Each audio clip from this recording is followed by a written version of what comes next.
Hello everybody, this is Christine Bertram coming to you from the Cards by Christine studio in Fond du Lac, Wisconsin. We have a gorgeous day. I've got the windows open, the breeze is coming in, and I'm excited to make a card with you today.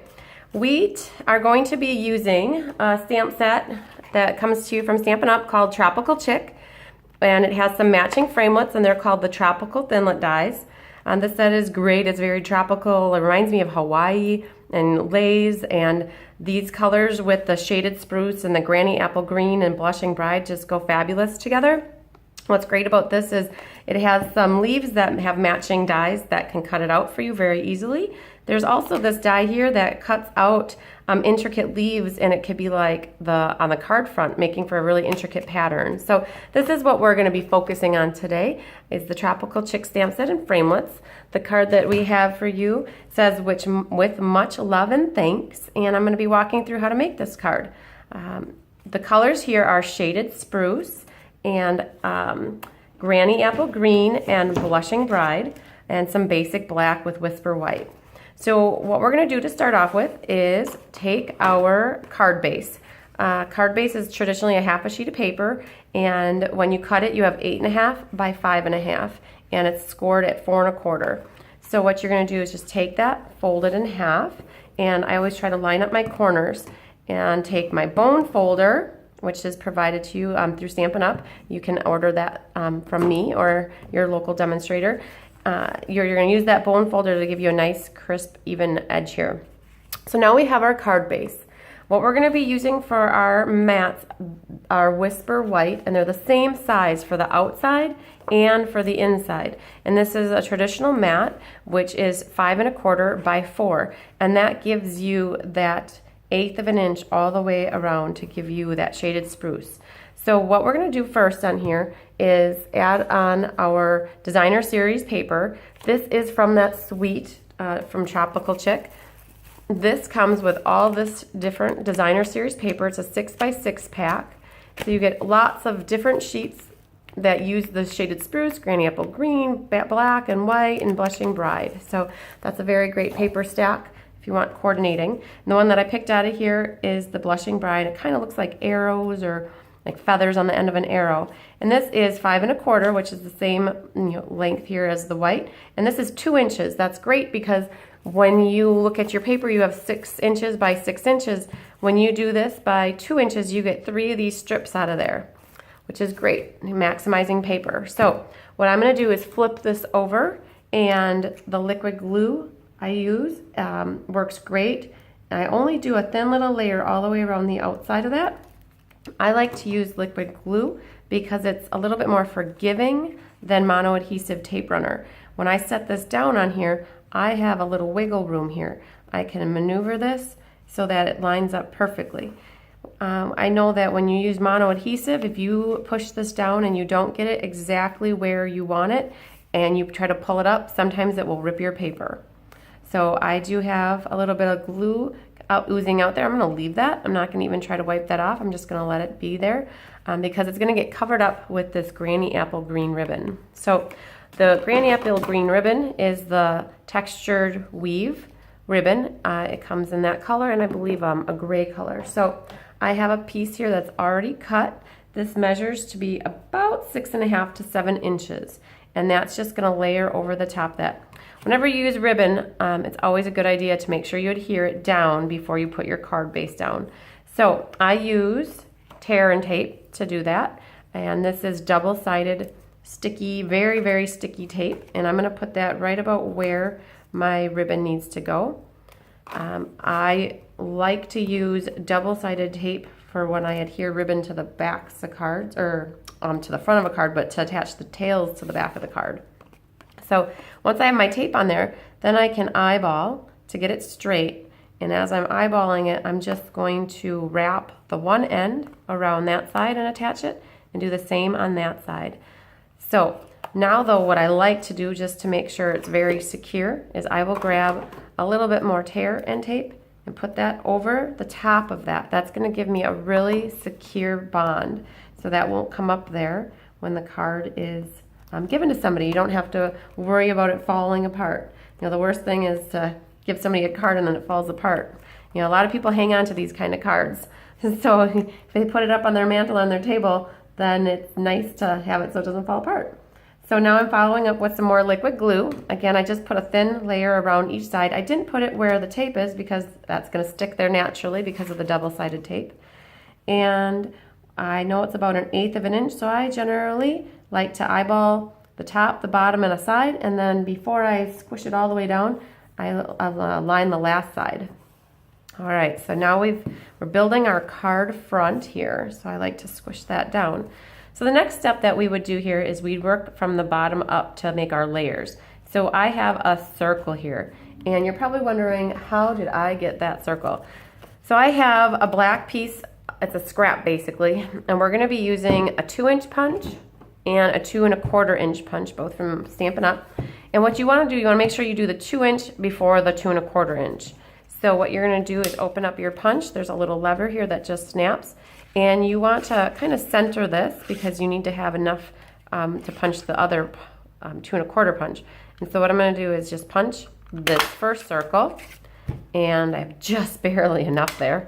And then you're going to follow up with this other larger punch, and that's going to give you your ring here. So now you've got that scrap. You can do whatever you want with it. If you want to use it for a mask for a moon or a sun, that would be pretty cool.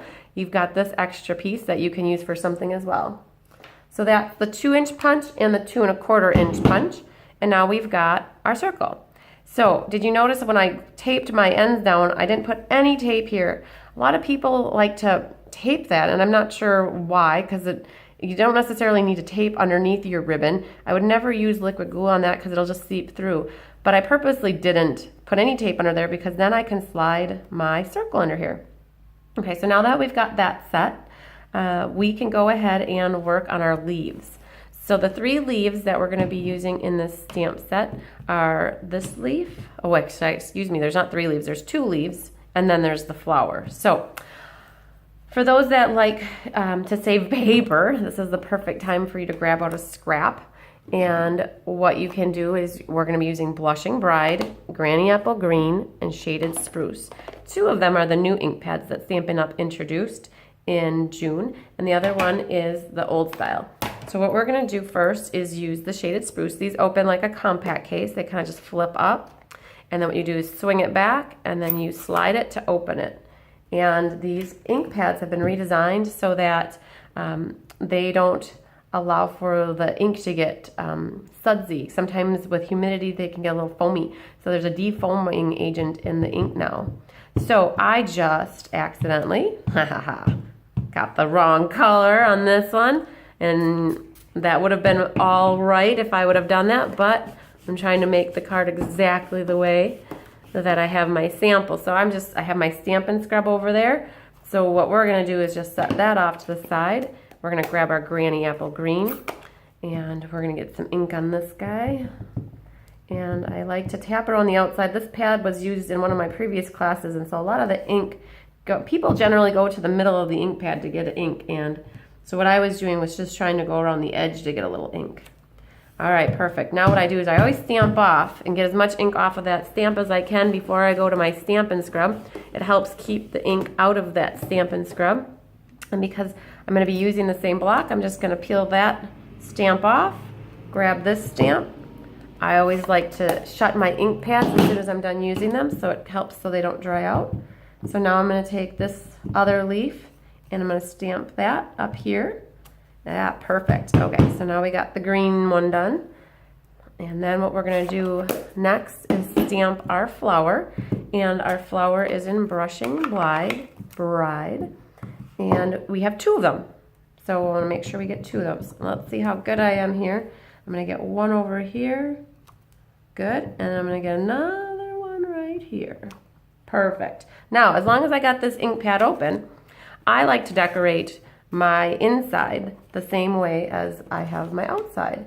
So what you could do is stamp a little flower right here in the bottom corner. Some people like to put flowers all over the place. It's your card. You can make it however you want, but I like to match my inside with the outside. And then also, if you have an envelope handy and you like to keep your envelopes decorated pretty with matching to your card, go ahead and put a stamp there.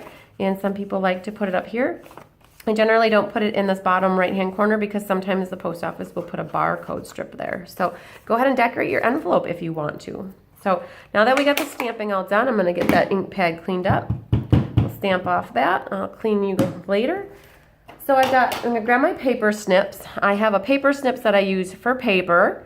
I have a paper snips that I use for ribbon, and that's because when you're cutting fabric, it's always best to have a good, nice, sharp scissors. Say that 3 times fast.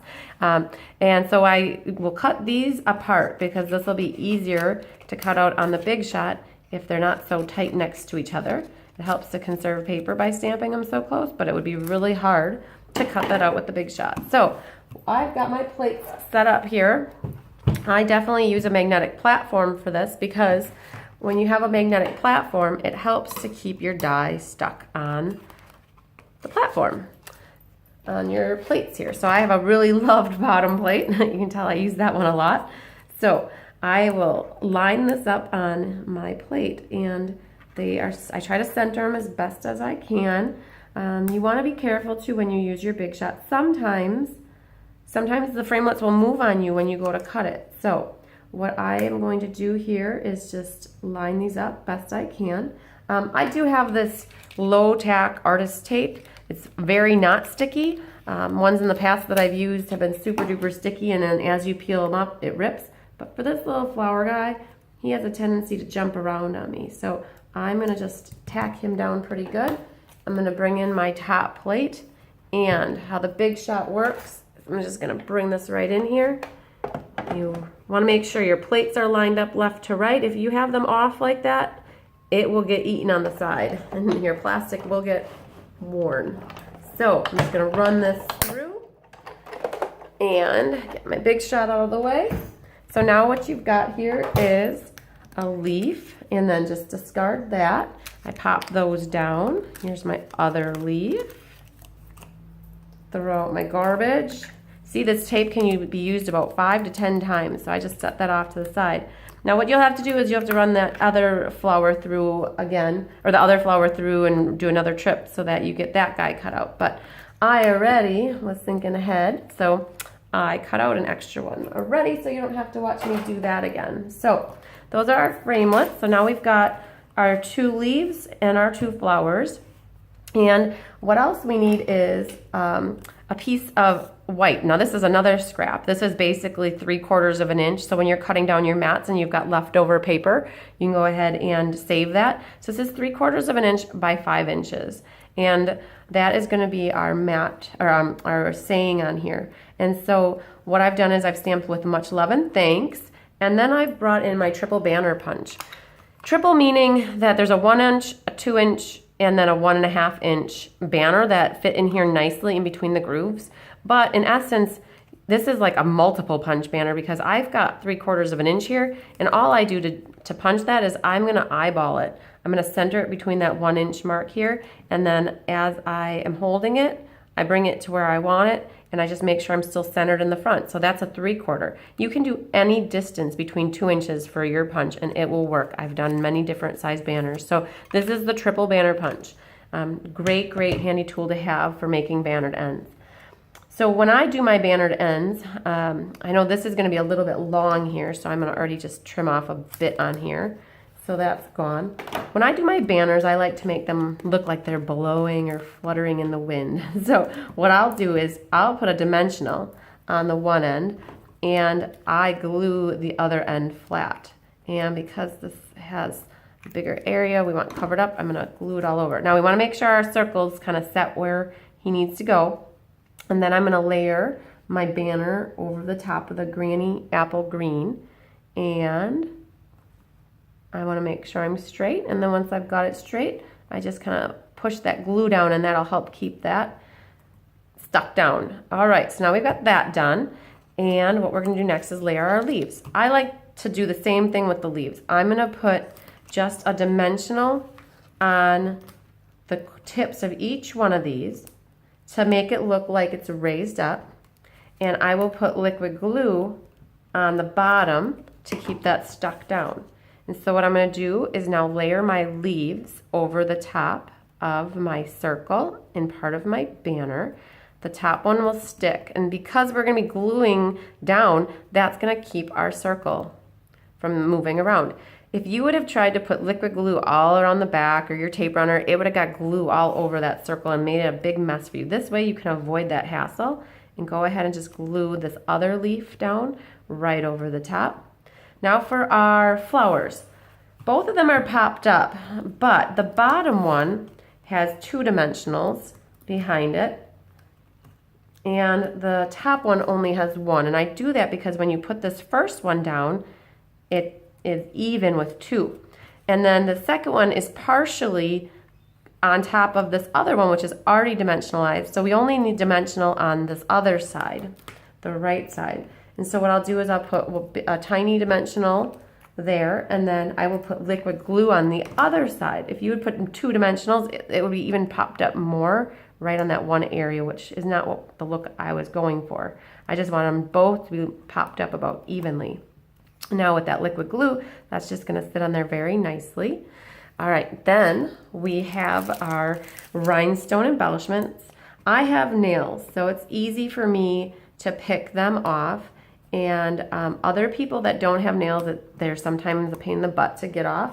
So some people like to use their paper snips and pick them up like this and bring them in and then cover up. So that works good. Now Stampin' Up! Has a tool out that's called Take Your Pick. It has a stylus on, a big stylus and a small stylus, a pokey tool, and a flat scraper tool. So that is an awesome tool to use for picking up your rhinestones. All right, last but not least, we have a bow. And this bow is using black baker's twine. And that black baker's twine comes on a roll like this. Now, if you don't have a bow maker, you can use a fork or come up with a different system for making a bow. But I have this wood block thing that has little pegs in it that are at 1/2 inch markers. And all you're gonna do is wrap that around twice and then over and then under, and then you're gonna tie it, and you end up with a spectacular, even looking bow. So that comes up like that, and then you just tie that super tight, and voila. Now, that's where I'm gonna bring out my ribbon scissors because I'm cutting fabric or thread. And so then this just comes out of here, and we've got our baby bow. Yay! Okay, so I have this guy made already over here. So what we're gonna do is pull in a glue dot, a mini glue dot. Stampin' Up! Makes those as well, carries that. So I'm just gonna grab, again, this is where you could use your pick tool, but I have nails, so I'm just gonna pick one of these guys off of here, and I'm gonna look for kind of the center here. And down here, I'm gonna kind of like tuck it right in the corner crevice of that flower, and this is gonna stick. That's perfect for a glue dot, and that sticks to the front of the card.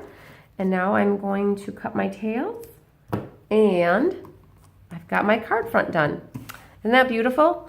So on your card, on your inside, you've got that flower. If you go back to that stamp set, you could definitely stamp in there, "You are the greatest," or "Thank you."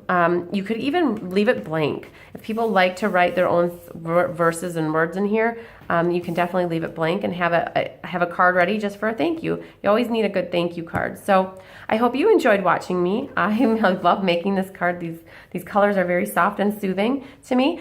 You can, again, get this Tropical Chic stamp set in Framelits. It's